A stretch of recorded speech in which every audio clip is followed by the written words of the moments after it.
मुस्कान और साहिल के blue drum वाली हैवानियत के जख्म अभी भरे भी नहीं थे कि एक और ब्लू ड्रम केस ने देश को झंझोर के रख दिया।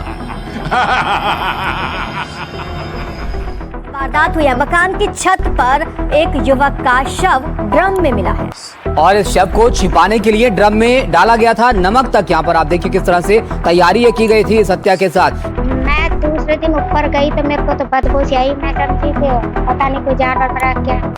ये भाई आपको बुलाकर ने दिखाई, भाई देखिए क्या है कि बदबू आ रही है। तो इन्होंने बताई कि ऐसे लग रहा है घंटी इसमें कुछ मरा पड़ा है।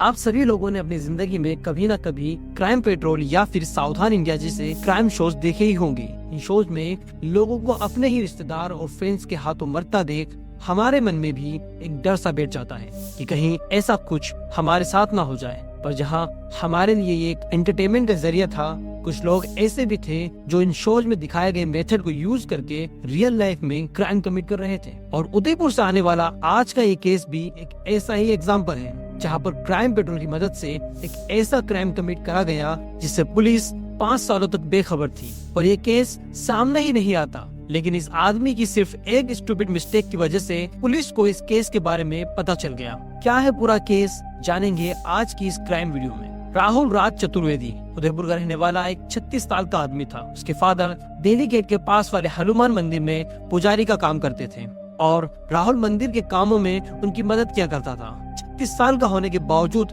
राहुल के पास न कोई प्रॉपर जॉब थी और न ही उसने अपनी कोई फैमिली शुरू की थी। सो यू कैन से कि वो अभी अपने पैरों पर खड़ा नहीं हुआ था और चीजों के लिए उसे अक्सर अपने फादर पर रिलाय करना पड़ता था। एट दिस पॉइंट कई लोग तो पेरेंट्स भी बन जाते हैं और अपने साथ साथ अपने परिवार की भी रिस्पॉन्सिबिलिटीज उठा लेते हैं, लेकिन राहुल अपनी खुद की भी रिस्पॉन्सिबिलिटीज बेरली ही पूरी कर पाता था, which again is not a wrong thing in this economy. I am just telling you guys कि वो लाइफ की किस स्टेज पर था। लेकिन 29 जुलाई 2019 को राहुल एक ऐसे पर्सन से मिला जो उसकी पूरी की पूरी जिंदगी को पलट कर रखने वाला था।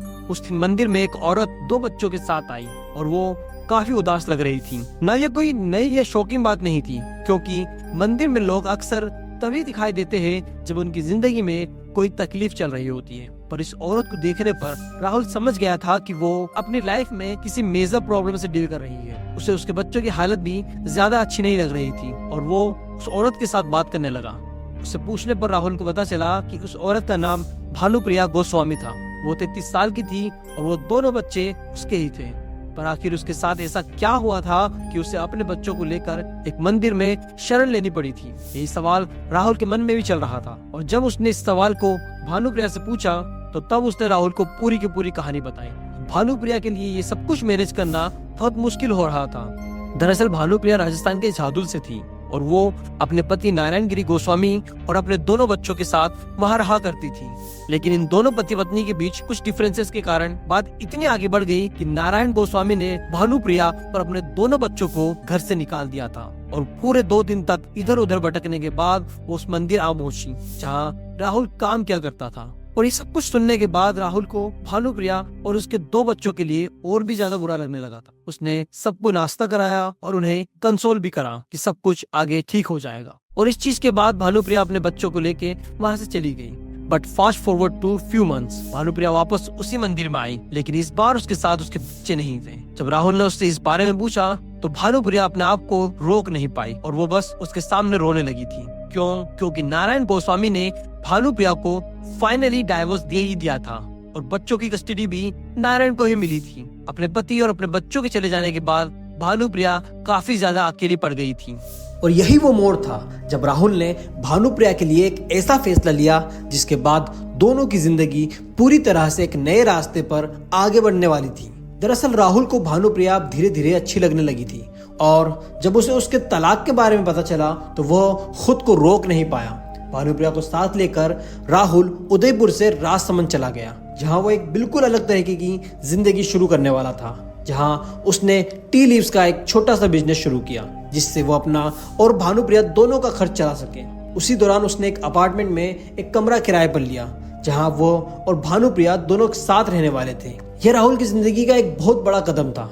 क्योंकि वो अब आखिरकार अपने पिता की परछाई से बाहर निकल रहा था और अपनी मेहनत से कुछ खड़ा करना चाहता था।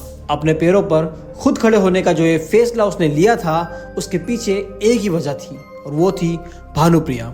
राहुल का उसके साथ रहना समझ में आता है, क्योंकि वो उसे पसंद करने लगा था। लेकिन शायद आपके मन में भी ये सवाल उठ रहा होगा कि जिस आदमी से भानुप्रिया सिर्फ 2 बार मिली थी, उसके साथ रहने के लिए वो कैसे राजी हो गई। और इसका जवाब है अट्रैक्शन। क्योंकि भानुप्रिया को भी राहुल अब धीरे धीरे अच्छा लगने लगा था। उसका निस्वार्थ स्वभाव और बिना किसी स्वार्थ के मदद करना भानुप्रिया को बहुत ही प्रभावित कर गया। राहुल ने पहले दिन से ही भानुप्रिया को अपनी जिंदगी में स्वीकार कर लिया था और दोनों धीरे धीरे एक दूसरे के करीब आते जा रहे थे। लेकिन उन्होंने अभी शादी नहीं की थी। उन्होंने अपने रिश्ते को कोई नाम ही नहीं दिया था। लेकिन वे अब लिव इन में एक साथ रह रहे थे और यही उनकी एक नई शुरुआत थी। समय के साथ दोनों एक दूसरे के साथ सेटल होने लगे। राहुल रोज काम पर जाता और भानुप्रिया घर संभालती थी। उस वक्त तक वे असल में पति पत्नी जैसे ही हो चुके थे। राहुल की जिंदगी में जो एक खालीपन था, एक साथी, एक हमसफर, वो उसे अब मिल चुका था। और यहाँ राहुल के साथ रहकर भानुप्रिया भी अपने एक्स हस्बैंड से आगे बढ़ चुकी थी। लेकिन अब इसका मतलब ये नहीं था कि उसकी जिंदगी की सारी परेशानियां अब खत्म हो गई थी। किसी नए इंसान के साथ रहने के लिए बहुत से एडजस्टमेंट और एक्सेप्टेंस की जरूरत होती है। इसी वजह से भानुप्रिया को भी राहुल की लाइफस्टाइल के हिसाब से खुद में कई बदलाव करने पड़ रहे थे। भानुप्रिया की एक बड़ी बहन थी जो उसके तलाक के बाद से लगातार उसके संपर्क में रहती थी और कभी कभी राहुल के घर भी आया जाया करती थी। लेकिन किसी वजह से राहुल को न तो भानुप्रिया की बहन का आना पसंद था और ना ही किसी रिश्तेदार का कॉल करना। और यहाँ पर उसने ये बात अपने तक सीमित भी नहीं रखी, उसने ये बात भानुप्रिया को भी बताई। यहाँ इसी मुद्दे को लेकर दोनों के बीच अक्सर झगड़े होने लगे। समय के साथ ये झगड़े कम होने की बजाय और बढ़ते चले गए। हालात ऐसे हो गए कि भानुप्रिया की बहन और बाकी रिश्तेदारों ने भी उससे संपर्क करना अब लगभग बंद कर दिया। लेकिन यहाँ रिश्तेदारों से दूरी बढ़ने के बावजूद भी राहुल और भानुप्रिया के बीच झगड़े खत्म नहीं हुए। धीरे धीरे ये बहसें वर्बल वायलेंस से आगे बढ़कर फिजिकल वायलेंस तक पहुंच गई। हालांकि यहाँ वायलेंस का शिकार भानुप्रिया नहीं बल्कि राहुल था।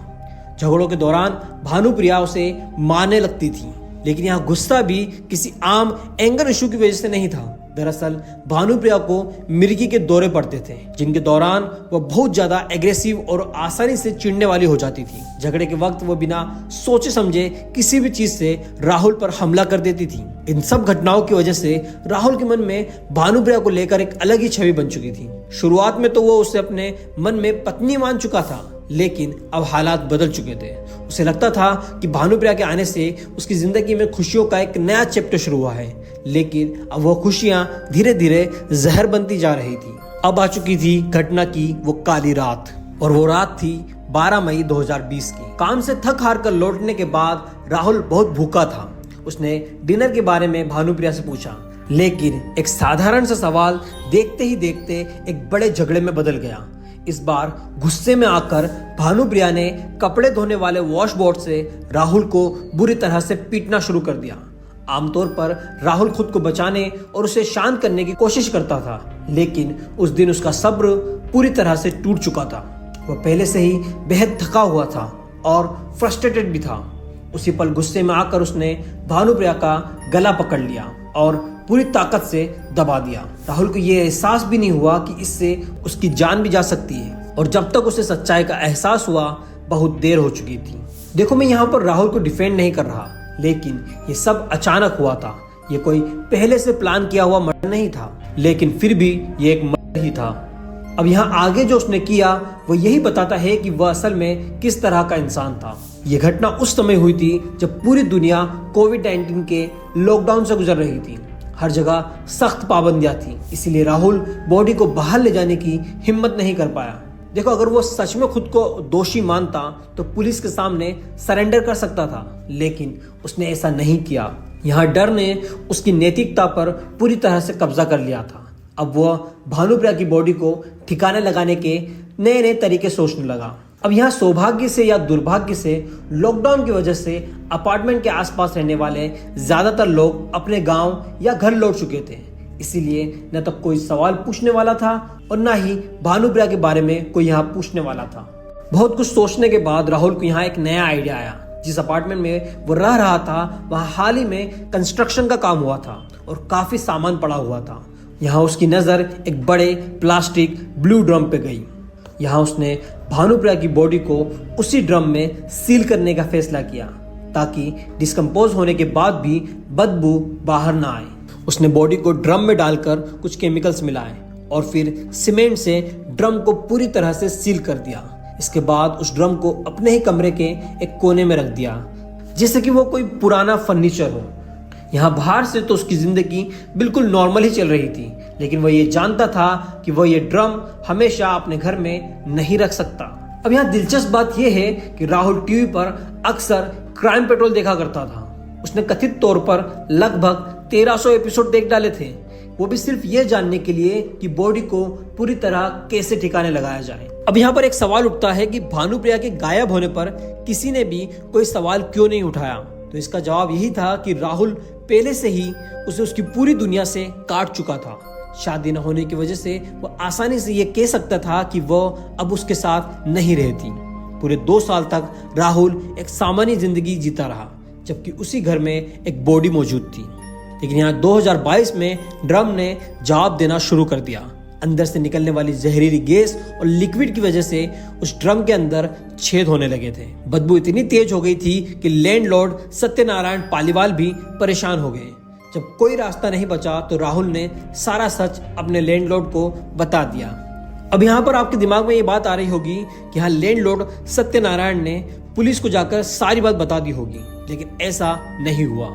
ये सच सामने आने के बाद सत्यनारायण भी इतना डर गया था कि उसने पुलिस को सूचना दी ही नहीं। दरअसल सत्यनारायण बस यही सोच रहा था कि अगर पुलिस को इस बारे में पता चला तो वो यही सोचेंगे कि 2 साल तक एक बॉडी इनके किराएदार ने छुपा कर रखी और इन्हें पता भी नहीं चला। ऐसा कैसे हो सकता है, और पुलिस सत्यनारायण को भी पकड़ कर ले जाएगी। बस इसी डर की वजह से उसने पुलिस को कुछ भी नहीं बताया, बल्कि वो ये सोचने लगा कि जल्द से जल्द इस पूरे झमेले से बाहर निकलते हैं। तो अब यहाँ दोनों ने मिलकर बॉडी को और सबूतों को पूरी तरह से नष्ट कर दिया। अब यहाँ पर यह बात कभी भी सामने ही नहीं आती और किसी को भी नहीं पता चलता कि आखिर भानुप्रिया गई तो गई कहाँ। लेकिन होनी को कुछ और ही मंजूर था। दरअसल राहुल अब पुराना एक आम पुजारी नहीं रहा था, वह अब गैर कानूनी काम भी करने लगा था, जैसे कि गैर कानूनी हथियार अपने पास रखना। और इसी वजह से 2024 में एक दिन राहुल मोहनलाल सुखाड़िया यूनिवर्सिटी के आसपास एक गन लेकर घूम रहा था। वो गन गैर कानूनी थी और यह एक बहुत ही गैर जिम्मेदार हरकत थी, क्योंकि यूनिवर्सिटी जैसी जगह पूरी तरह से पब्लिक एरिया होती है और इसी वजह से वहां मौजूद किसी व्यक्ति की नजर राहुल के पास रखी गन पर पड़ गई और उसने तुरंत ही पुलिस को इसकी सूचना दे दी। यहाँ कुछ ही देर में पुलिस मौके पर पहुंची और राहुल को हिरासत में ले लिया गया। गिरफ्तारी के बाद जब पुलिस ने उससे पूछताछ शुरू की तभी वहां मौजूद एक पुलिस कांस्टेबल को राहुल याद आ गया। दरअसल यहाँ कई साल पहले जब भानुप्रिया को उसके पति ने घर से निकाल दिया था तब उसका तलाक इसी पुलिस स्टेशन के जरिए हुआ था। उसी दौरान राहुल भी इस थाने में आता जाता रहता था। इसके अलावा राहुल और भानुप्रिया के बीच झगड़ों की शिकायत भी इसी थाने में दर्ज हुई थी और इन्हीं वजहों से राहुल को पहचानने में पुलिस को ज्यादा समय नहीं लगा। शुरुआत में जब पुलिस ने भानुप्रिया के बारे में सवाल किया तो राहुल ने वही पुरानी बात दोहराई कि भानुप्रिया तो अब उसके साथ रहती ही नहीं है। लेकिन पुलिस को उसकी ये बात कुछ जमी नहीं। थाने के रिकॉर्ड में भानुप्रिया की पूरी जानकारी पहले से ही मौजूद थी। उन्हीं डिटेल्स की मदद से पुलिस ने उसकी बड़ी बहन से संपर्क किया और तब ये बात सामने आई कि साल 2020 के बाद से भानुप्रिया ने अपनी बहन से कभी संपर्क ही नहीं किया। अब यहीं से पुलिस को ये यकीन हो गया कि भानुप्रिया के साथ कुछ ना कुछ जरूर हुआ है और राहुल उन्हें पूरी सच्चाई नहीं बता रहा है। इसके बाद राहुल से सख्ती से पूछताछ की गई और इस बार राहुल के पास कोई रास्ता नहीं बचा था।